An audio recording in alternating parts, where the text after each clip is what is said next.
passing by. If you have any questions for the candidates, feel free to come by the laptop and put them down. These are for your local affairs commissioners.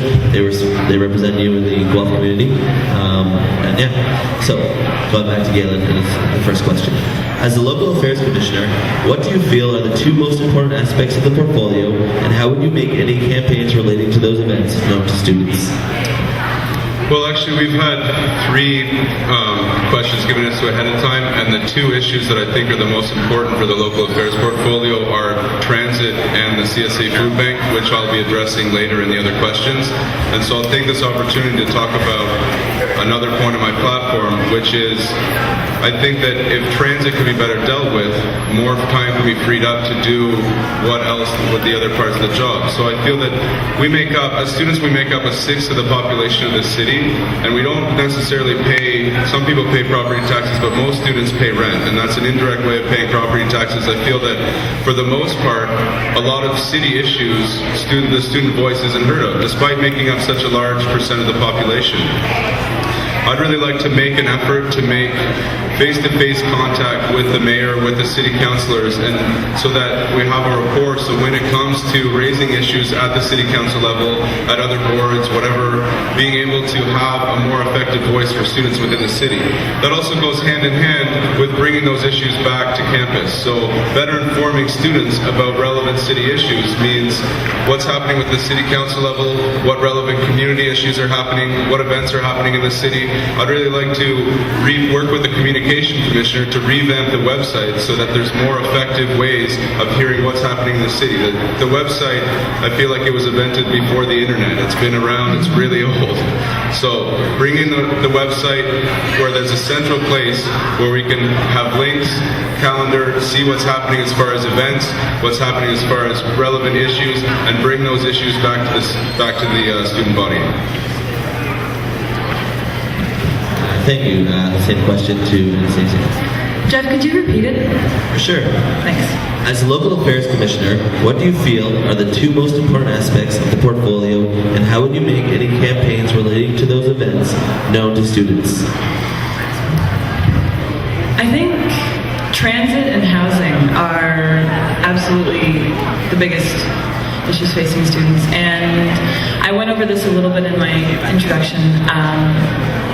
What I want to do with transit is we're doing a safety audit, and there's also ridership data being analyzed right now. So I think it's important to be in communication with transit.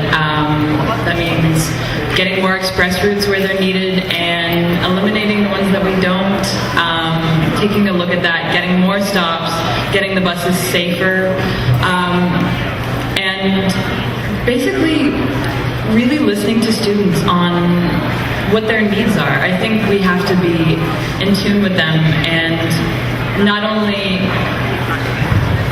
sort of wait for them to come to us, but sort of expect them to come to us, but make the CSA more accessible in that way, and help students understand that it's not so scary to come up to the second floor and talk to a commissioner. You know, we're just people. The other issue is tenant advocacy and housing, and what I would like to do is hold monthly workshops with off-campus living in order to get students more aware of their rights, understand that below a certain temperature, you have to talk to your landlord. Your house needs to be at a certain temperature. Having students know things like that, like they can't legally charge you for a security deposit necessarily. You don't have to. So just little things like that, that's really going to increase student awareness of what their rights are and empower them.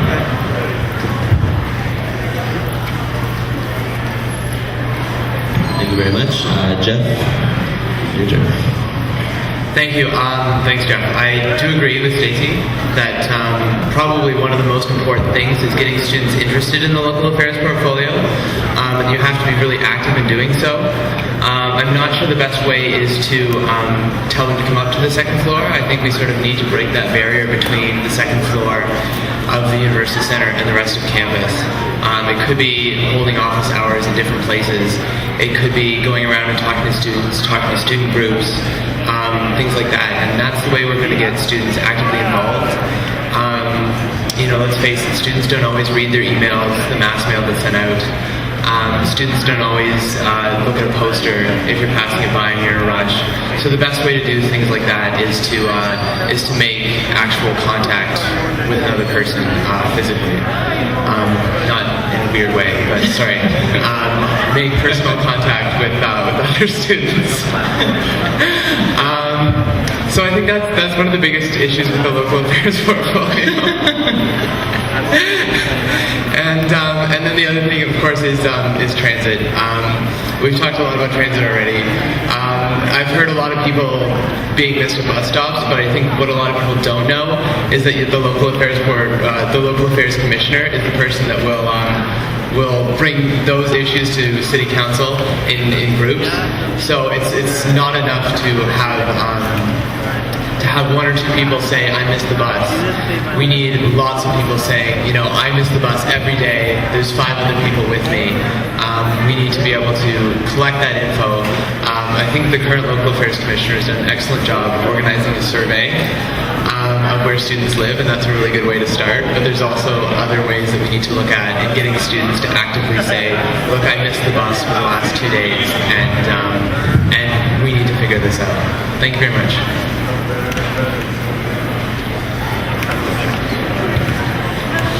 Okay, so this is the first quote. Second question is for Anastasia first. The CSA Food Bank has seen a steady increase in demand in its service.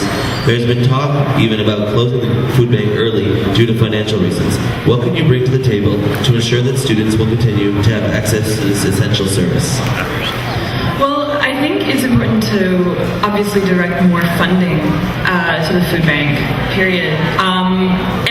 But that's not the only thing that we need to do, because the reason why students are hungry is because the cost of going to school and the cost of living is rising.